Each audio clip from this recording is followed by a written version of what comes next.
Antes de começar o vídeo, eu quero pedir a você que acompanha o Blog da Cidadania que se inscreva no nosso canal, curta e compartilhe os nossos vídeos, acione o sininho das notificações, que assim você nos ajuda a fazer o nosso trabalho. E vamos ao vídeo.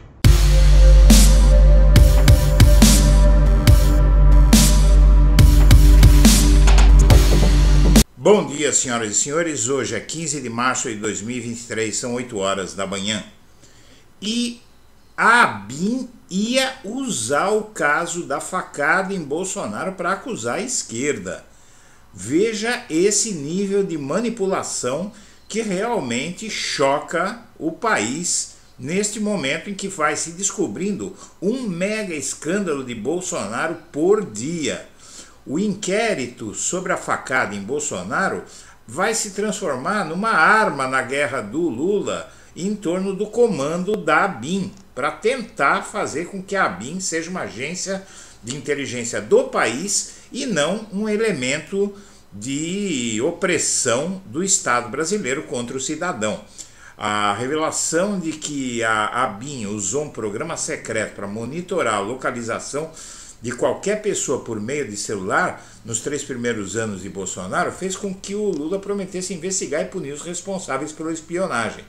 A iniciativa, porém, pode não ser suficiente para que a ABIN deixe de ser um foco de preocupação, porque acaba de vir a público um caso muito espantoso. Na verdade, o que acontece? A ABIN queria, aqui eu vou explicar para você o que acontece, a ABIN queria investigar o caso da facada sob a perspectiva de Jair Bolsonaro, de que o PCC tinha contratado o Adélio Bispo em conjunto com a esquerda para matar Jair Bolsonaro, porque o PCC considerava Jair Bolsonaro um risco para a organização criminosa. Essa era a versão que a ABIN ia, sob a batuta do Alexandre Ramagem, o amigo da família de Bolsonaro, a ABIN ia espalhar essa tese, mas acabou sendo atropelada pelos fatos. Na verdade, esse novo escândalo do governo Bolsonaro vai suplantando todos os escândalos anteriores e já está acontecendo uma denúncia internacional contra essa prática de espionagem dos cidadãos brasileiros pelo governo anterior nas reportagens que vêm em seguida. E o filho do Bolsonaro e a mulher dele, a família inteira, estão aconselhando que ele continue no exterior, principalmente agora que surgiu esse caso da ABIN.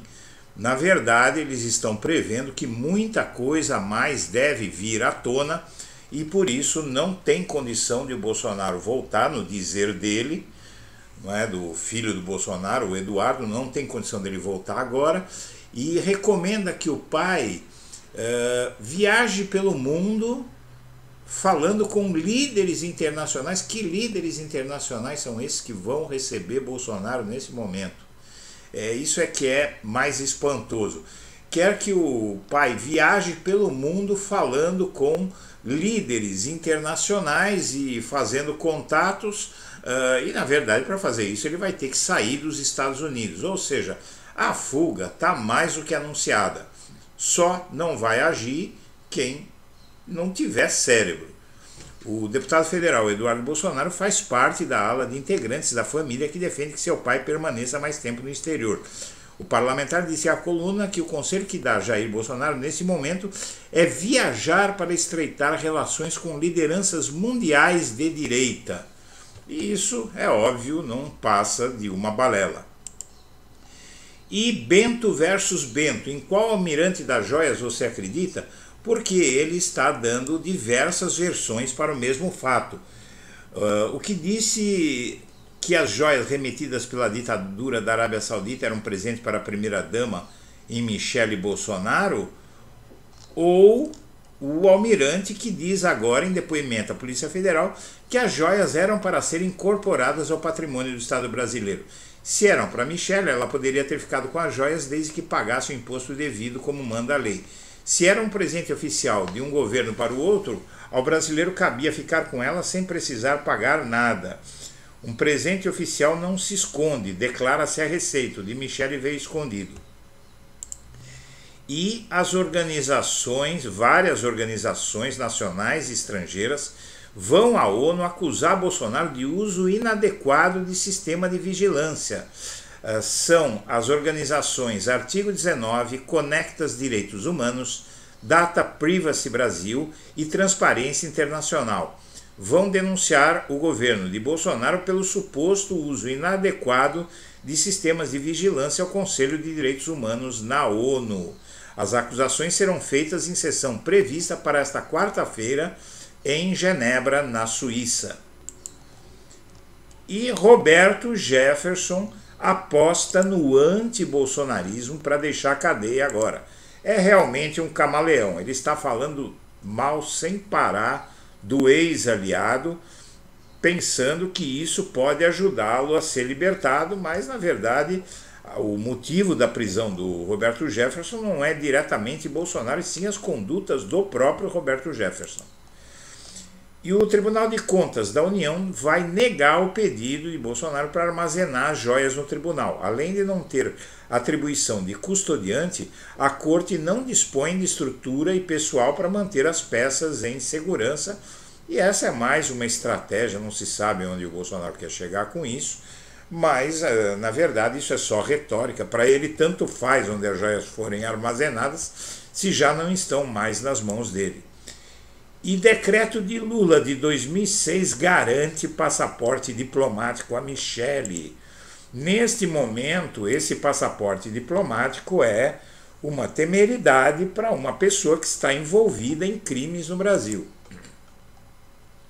E o Ministério Público Federal abriu procedimento preliminar para investigar o monitoramento clandestino feito pela ABIN contra cidadãos que se opunham ao governo anterior. Já a Igreja Universal mantém ataques ao governo Lula, mesmo tentando se aproximar. Então, na verdade, o que acontece é que funciona aí uma espécie de uma chantagem. A Universal ataca o Lula e o PT e depois tenta voltar às boas com ele, mas o PT ou o Lula, ninguém ali parece estar com muita vontade de reatar reações com a Igreja Universal. E isso, para essa igreja, é um problema, porque eles dependem do Estado para manter o poder.